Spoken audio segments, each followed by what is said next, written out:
Dear students, आज अपन virus के बारे में डिस्कस करेंगे। वर्तमान में कोरोना वायरस खूब ज़्यादा फैल रहा है। वायरस के नाम से डर लगता है, तो वायरस कैसे काम करता है, कैसा जीव है, उसके बारे में आज अपन समझेंगे। तो सबसे पहले तो ये बताना चाहूँगा कि वायरस एक ऐसी एंटाइटी है जो निर्जीव जगत को सजीव जगत से जोड़ती है। यानी ये कनेक्टिंग लिंक है जिसके अंदर सजीव के लक्षण भी पाए जाते हैं और निर्जीव के लक्षण भी पाए जाते हैं।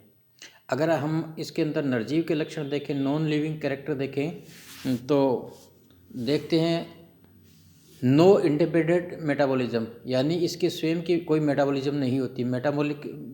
मेटाबॉलिज्म की मशीनरी इसके अंदर नहीं पाई जाती। दूसरा, do not respond outside the cell, यानी होस्ट कोशिका के बाहर ये जनन नहीं कर सकता। थर्ड, क्रिस्टलाइजेबल है, ये इसका क्रिस्टल तैयार किया जा सकता है, जो कि सिर्फ निर्जीव पदार्थों का ही तैयार किया जा सकता है। इसके अलावा no growth and no division, इसके अंदर ना तो कोई ग्रोथ होती है ना कोई डिवीजन होती है, सेल डिवीजन नहीं पाई जाती। And absence of cellular structure, और इसके अंदर कोई कोशिकीय संगठन भी नहीं पाया जाता। तो उपरोक्त लक्षणों के आधार पर अपन कह सकते हैं कि ये एक नॉन लिविंग एंटाइटी है या जो संरचना है। अगर दूसरी तरफ देखें तो इसके अंदर कुछ सजीव के लक्षण भी पाए जाते हैं, जिनमें मुख्य रूप से presence of genetic material DNA RNA सिर्फ सजीव जगत के अंदर ही पाया जाता है, निर्जीव जगत में नहीं पाया जाता।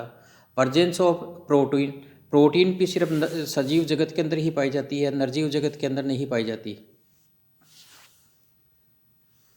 मल्टीप्लिकेशन होता है इसके अंदर, मल्टीप्लिकेशन सिर्फ सजीवों में ही हो सकता है, निर्जीव के अंदर मल्टीप्लिकेशन नहीं होता। इसके अलावा ये इन्फेक्शन कोज कर सकता है, निर्जीव चीज़ें इन्फेक्शन नहीं पैदा कर सकती। तो उपरोक्त लक्षणों के आधार पे अपन ये कह सकते हैं कि ये एक सजीव एंटाइटी है या जीव है। तो इस उपरोक्त दोनों लक्षणों के आधार पे अपन कह सकते हैं कि वायरस एक ऐसी एंटाइटी है जो कि सजीव और निर्जीव दोनों जगत के बीच की कनेक्टिंग लिंक है। अब वायरस के अपन मुख्य लक्षण पढ़ लेते हैं। All viruses are obligatory parasite, यानी जितने भी वायरस हैं ये ओब्लिगेटरी पैरासाइट है। ओब्लिगेटरी का मतलब है ये आवश्यक भाई, अगर होस्ट सेल है तो ये सजीव के लक्षण दिखाई देंगे, इनके लक्षण दिखाई देंगे। अगर होस्ट सेल नहीं है तो ये निर्जीव के लक्षण प्रदर्शित करेंगे। यानी all viruses are obligatory parasite. Facultative एक होते हैं फैकल्टेटिव, कि अगर ये नहीं तो दूसरा, दूसरा नहीं तो तीसरा, पर ये ओब्लिगेटरी पैरासाइट है। यानी होस्ट कोशिका है तो इनका जीवन है, होस्ट कोशिका से बाहर आते ही ये निर्जीव बन जाते हैं। Virus is made up of genetic material and protein coat called capsid. Virus के अंदर दो ही चीज़ें, अगर स्ट्रक्चर को देखें वायरस की, तो इसके अंदर एक तो जेनेटिक मटेरियल होता है, डीएनए या आरएनए, दोनों में से कोई एक, और इसके अलावा एक प्रोटीन का कोट होता है जिसको अपन कैप्सिड कहते हैं, जो कि कैप्सोमर से बना हुआ होता है। कैप्सोमर्स के अंदर ज़्यादा प्रोटीन्स नहीं होती, बहुत सीमित संख्या के अंदर प्रोटीन पाई जाती हैं। अपनी कोशिकाओं की जो प्लाज्मा मेम्ब्रेन है उसके अंदर तो सैकड़ों प्रकार की प्रोटीन्स पाई जाती हैं, जबकि इनका जो कैप्सिड होता है उसमें एक या दो तीन प्रकार की प्रोटीन ही पाई जाती हैं। तो जेनेटिक मटेरियल और प्रोटीन का कोट होता है और कुछ नहीं होता, बड़ा सिंपल स्ट्रक्चर होती है इनकी। जेनेटिक मटेरियल को देखें तो genetic material is either DNA और आरएनए, सिंगल स्टैंडर्ड और डबल स्टैंडर्ड। तो या तो इनके अंदर डीएनए होता है या आरएनए होता है, और वो भी या तो सिंगल स्टैंडर्ड और या डबल स्टैंडर्ड फॉर्म के अंदर पाया जाता है। कैप्सिड के बारे में बात करें, capsid is composed of single और a few protein copies for the economy of gene. इनके अंदर जीन्स की संख्या बहुत कम होती है, बहुत छोटे होते हैं, इसलिए कम से कम प्रोटीन का ये उपयोग लेते हैं अपने कैप्सिड को बनाने के लिए। Some viruses have lipoprotein envelope derived from host sales.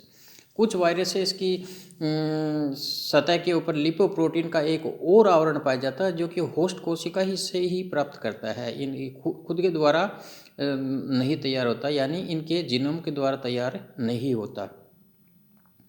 Most viruses require host nuclear enzyme to carry out transcription and progeny production. अधिकांश वायरस होते हैं ये जो होस्ट कोशिका का न्यूक्लियर एंजाइम्स होते हैं उनके द्वारा ही ट्रांसक्रिप्शन की प्रोसेस पूरी करते हैं, यानी इनका कुछ नहीं होता। ये एक तरीके से मतलब तख्ता पलट देते हैं। जिस कोशिका को संक्रमित करते हैं उस कोशिका की ही पूरी मशीनरी को ये अपने अनुकूल कर लेते हैं, उस कोशिका के खुद के कामों को बंद कर देते हैं और अपने लिए जो आवश्यक या लाभदायक चीज़ें होती हैं वो उस कोशिका से करवाना शुरू कर देते हैं। तो कहने का मतलब इनका खुद का कोई जीन के द्वारा एंजाइम नहीं होता। होस्ट कोशिका के न्यूक्लियस के जो एंजाइम्स होते हैं उन एंजाइम्स की सहायता से ये अपने जो डीएनए आरएनए है उनका रेप्लिकेशन शुरू करवा देते हैं। RNA viruses produce special enzyme that transcribe RNA genome to viral messenger RNA। जो RNA या रेट्रोवायरस होते हैं उनके अंदर एक खास प्रकार का एंजाइम पाया जाता है जिसको अपन कहते हैं रिवर्स ट्रांसक्रिप्टेज। तो रिवर्स ट्रांसक्रिप्टेज एंजाइम की सहायता से ये RNA से DNA तैयार कर लेते हैं और उस DNA से फिर मैसेंजर RNA तैयार कर लिया जाता है। इसके अलावा host cells machinery is used for the production of viral protein, यानी होस्ट कोशिका के राइबोसोम्स, tRNA एंजाइम्स हैं उनकी सहायता से ही ये वायरल प्रोटीन और वायरल जेनेटिक मटेरियल है वो तैयार करवाया जाता है। इनका खुद का कुछ नहीं होता। RNA virus replicate in host cell cytoplasm and DNA virus replicate in host nucleus. तो जो RNA और रेट्रोवायरस हैं उनका रेप्लिकेशन हमेशा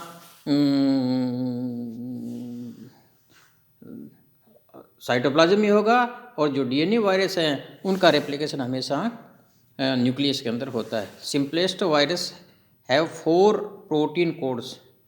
most complex virus can encode 100 to 120 proteins. तो कहने का मतलब इनके अंदर जीन्स बहुत कम होते हैं।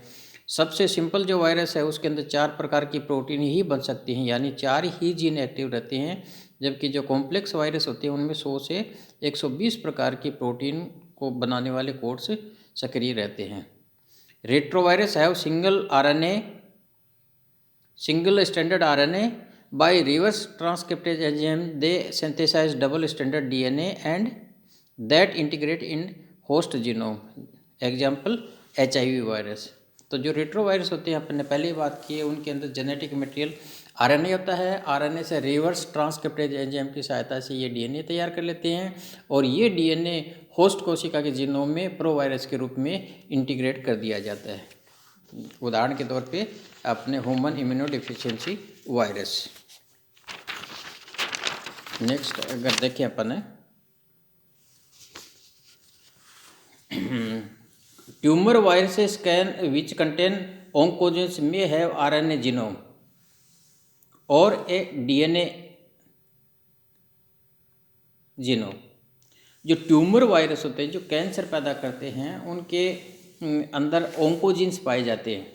ये ओंकोजीन्स अपने होस्ट कोशिका के अंदर इंसर्ट कर दिए जाते हैं जिससे सामान्य कोशिका है वो कैंसर कोशिका के अंदर बदल जाती है। जैसे एग्जाम्पल के तौर पे T लिम्फोट्रोपिक वायरस है या पेपिलोमा वायरस है woman. Oncogenes with viral genome insert into the host genome as provirus and transform these host cells into tumour या कैंसर सेल्स। तो जो ओंकोजीन्स होते हैं वायरस के वो ओंकोजीन्स होस्ट कोशिका के जीनोम में इंसर्ट होने के पश्चात सक्रिय हो जाते हैं और सामान्य कोशिका को कैंसर कोशिका के अंदर ट्रांसफॉर्म या बदल देते हैं। प्रत्येक वायरस की एक होस्ट रेंज होती है।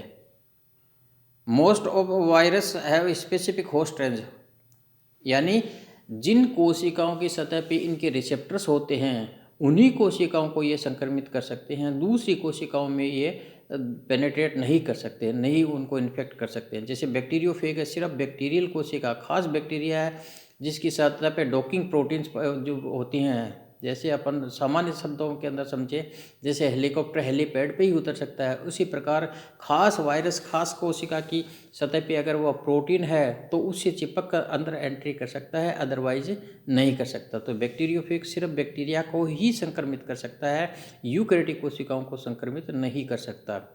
प्लांट वायरस ऐसे हैं ये सिर्फ प्लांट कोशिकाओं को ही संक्रमित कर सकते हैं। एनिमल वायरस हैं सिर्फ एनिमल कोशिकाओं को ही संक्रमित कर सकते हैं। इसके अलावा जैसे एनिमल वायरस की बात करें तो अपन जैसे HIV है, ये लिम्फोसाइट्स जो T4 कोशिकाएं होती हैं उन्हीं कोशिकाओं को संक्रमित कर सकता है। इन्फ्लुएंजा वायरस है, ये अपन अपर रेस्पिरेटरी ट्रैक्ट है उनकी कोशिकाओं को ही संक्रमित कर सकता है। तो ये टिश्यू और सेल स्पेसिफिक होते हैं, तो एक रेंज होती है। हाँ, कुछ वायरस की रेंज है वो ज़्यादा ब्रॉड होती है। In animal virus range restricted to specific cell only. Some wide range viruses like vascular stomatitis infection infect insect and many species of mammals। जैसे कुछ एक वायरस हैं जिनकी वाइड रेंज होती है, वो उदाहरण के तौर पे जैसे वेसिकुलर स्टोमेटिटिस वायरस है, ये इंसेक्ट को भी संक्रमित कर सकता है और मेमल्स को भी संक्रमित कर सकता है। अगर इनकी लाइफ साइकिल की बात करें अपन, तो इनकी लाइफ साइकिल दो तरीके से चलती है। एक होती है लाइटिक साइकिल, दूसरी होती है लाइसोजेनिक साइकिल। लाइटिक साइकिल जैसे कि नाम से ही पता चल रहा है, ये सेल के लाइसिस कर देते हैं। तो जो ही कोई वायरस किसी कोशिका को संक्रमित करता है या उस कोशिका की सतह पे अगर वो खास प्रोटीन है जिससे जुड़ सकता है, तो सबसे पहले उसके ऊपर एडजॉर्ब हो जाता है, जुड़ जाता है। उसके पश्चात ये उसके अंदर पेनेट्रेट करता है, अपना जेनेटिक मटेरियल है वो उस कोशिका के अंदर इंसर्ट कर देता है। कैप्सिड बाहर रह जाता है और जेनेटिक मटेरियल कोशिका के अंदर चला जाता है। तो जो ही वायरल जेनेटिक मटेरियल कोशिका के अंदर पहुंचता है, कोशिका अपने सामान्य कार्य बंद कर देती है और वायरस के लिए उपयोगी कार्य शुरू कर देती है। तो एक तरीके से ये वायरस प्रोटीन का, वायरल जो प्रोटीन है और वायरल जेनेटिक मटेरियल है उसका ट्रांसक्रिप्शन और ट्रांसलेशन शुरू हो जाता है। फिर ये असेंबली हो जाती है, genetic material, viral genetic material के चारों ओर कैप्सिड तैयार हो जाता है, असेंबल हो जाता है और फिर कोशिका को तोड़ के ये वायरस रिलीज होकर दूसरी कोशिका को संक्रमित करना शुरू कर देते हैं। लास्ट में उस कोशिका, जो होस्ट कोशिका जिसके अंदर इन्फेक्शन हुआ है, वो कोशिका उसकी डेथ हो जाती है, लाइसिस हो जाता है। दूसरा है लाइसोजेनिक साइकिल। लाइसोजेनिक साइकिल के अंदर कोशिका की डेथ नहीं होती। जो वायरस इंसर्ट अंदर जाता है, इंजेक्ट करता है, genetic material virus host genome के अंदर इंसर्ट हो जाता है और लंबे समय तक उसके अंदर प्रो वायरस के रूप में जुड़ा रहता है। और जब भी कोई स्टिमुलेशन मिलता है तो ये जो लाइसोजेनिक साइकिल है ये लाइटिक साइकिल में भी बदल जाती है। अदरवाइज कोशिका की डेथ नहीं होती है, ये बहुत लंबे समय तक वायरल जीनोम के अंदर बना रहता है। ऐसे साइकिल को अपन लाइसोजेनिक साइकिल कहते हैं।